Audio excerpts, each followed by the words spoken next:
Welcome back to the reading of the poem of the Magi, written by Maria Valtorta, Volume 3, Chapter 337, Part 1, Going Towards Saphet, The Parable of the Good Farmer.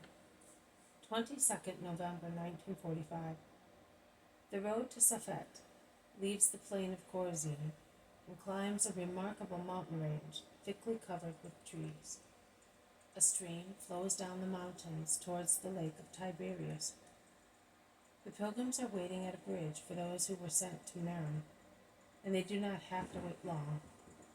The others, in fact, walking fast, arrive punctually at the rendezvous and meet the master and their companions with great joy, and inform them of their journey, which was blessed also with some miracles, worked in turn by all the apostles. But Judas Iscariot rectifies, with the exception of me, as I was not able to do anything. His mortification in admitting it is painful. We told you that it was due to the fact that we were dealing with a great sinner, replies James of Zebedee. And he explains, You know, Master, it was Jacob, and he was very ill. That is why he invokes you, because he is afraid of death and of God's judgment. But he is far more avaricious than ever, now that he foresees a real disaster for his crops, which have been completely ruined by frost.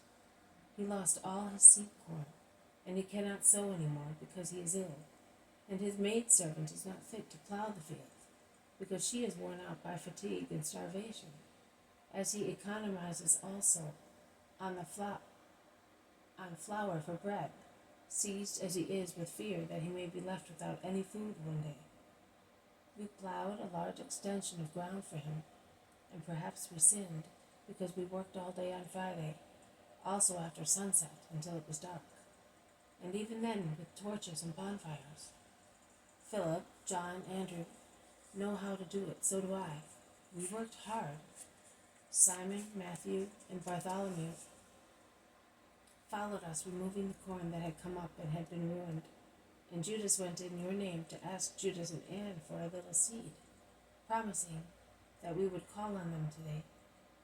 He got it, and it was chosen seed. So we said, we will sow it tomorrow.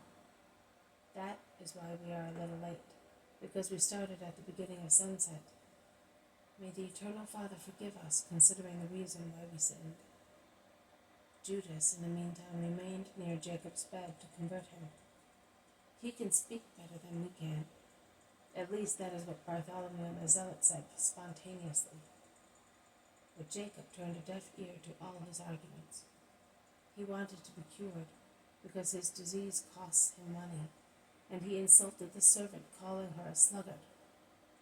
Since he said, I will be converted if I recover, Judas imposed his hands on him to calm him down, but Jacob remained as ill as before. Judas was discouraged and told us, We tried before going to bed, but we did not obtain a miracle. Now Judas maintains that it was because he has lost your favor, as he displeased you, and is now downhearted. But we say that it is because we had in front of us an obstinate sinner, who pretends to get everything he wants and lays down terms and gives orders to God. Who is right? You 7, you have spoken the truth. What about Judas and Anne and their friends and their fields? Only slightly ruined, but they have means, and everything has already been repaired, and they are good people. Here, they have sent you this offering and this food. They hope to see you sometime. It is Jacob's frame of mind that is sad. I would have liked to cure his soul rather than his body, says Andrew. And what about the other places? Oh, on the way to Deborah, near the village, we cured a man. Actually, Matthew did, who suffered from bouts of fever. He was just coming back from a doctor who had given him up. We stopped at his house, and he did not have a temperature from sunset till dawn. He said that he was feeling well and strong. Then, at Tiberias, Andrew cured a boatman who had broken his shoulder falling on the bridge. He imposed his hands, and the shoulder was cured. You can imagine the man. He insisted on taking us free of charge to Magdala and Capernaum, and then to Bethsaida. And he remained there, because there are several disciples there, Timaeus of Era, Philip of Arbela, Ermastius and Marcus of Josiah, one of those who were freed from the demon near Gamala. Also Joseph the boatman wants to become a disciple. The children at Joanna's are very well. They do not seem to be the same. They were playing in the garden with Joanna and Teresa. I saw them. I was there. I was there too. Go on. At Magdala, Bartholomew converted an evil heart and cured a wicked body. How well he spoke. He explained that disorderliness of the spirit engenders disorder in the body, and that every concession to dishonesty degenerates into a loss of peace, of health, and finally of the soul. When he saw that the man was repentant and convinced, he imposed his hands and the man was cured. They wanted to keep us at Magdala, but we obeyed your instructions, and the following morning we went out on our way to Capernaum. There were 5 people there who wanted to be cured by you, and they were about to go away as they were discouraged. We cured them. We did not see anybody because we left at once by boat for Bethsaida to avoid questions by Eli, Uriah, and companions. At Bethsaida?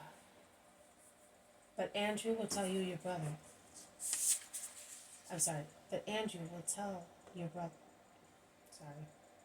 But Andrew, will you tell your brother? Concludes James of Zebedee, who has spoken all the time. Oh, Master, oh, Simon, if you saw Marcion, you would not recognize him. Goodness gracious, he has not become a girl, exclaims, and asks Peter. On the contrary, a fine young man. He is tall and thin, and as he has grown so much, he is wonderful. We could hardly recognize him. He is as tall as your wife, and as me. Oh, well, neither you nor Porphyria nor I are palm trees. At most, we could be compared to them bushes, says Peter, who, however, is overjoyed at the news that his adopted son has grown up. Yes, brother.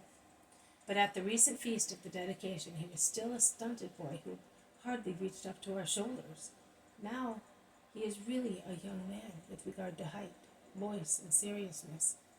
He has behaved like those plants that stagnate for years. Then all of a sudden they become surprisingly luxuriant. Your wife has been very busy lengthening his garments and making new ones.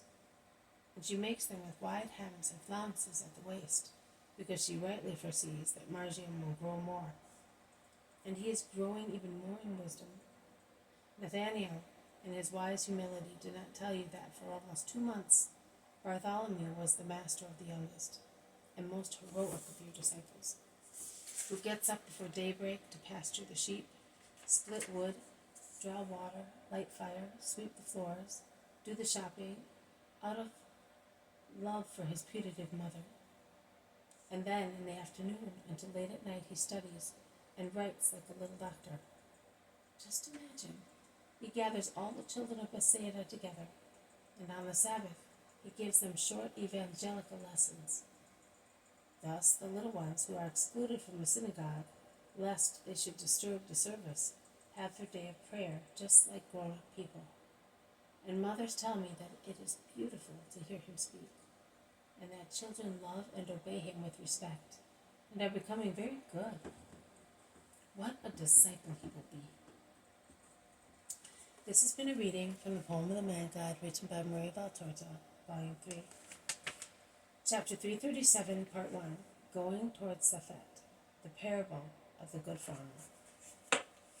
Thank you for listening. I will see you tomorrow. May God bless you, and may peace be with you.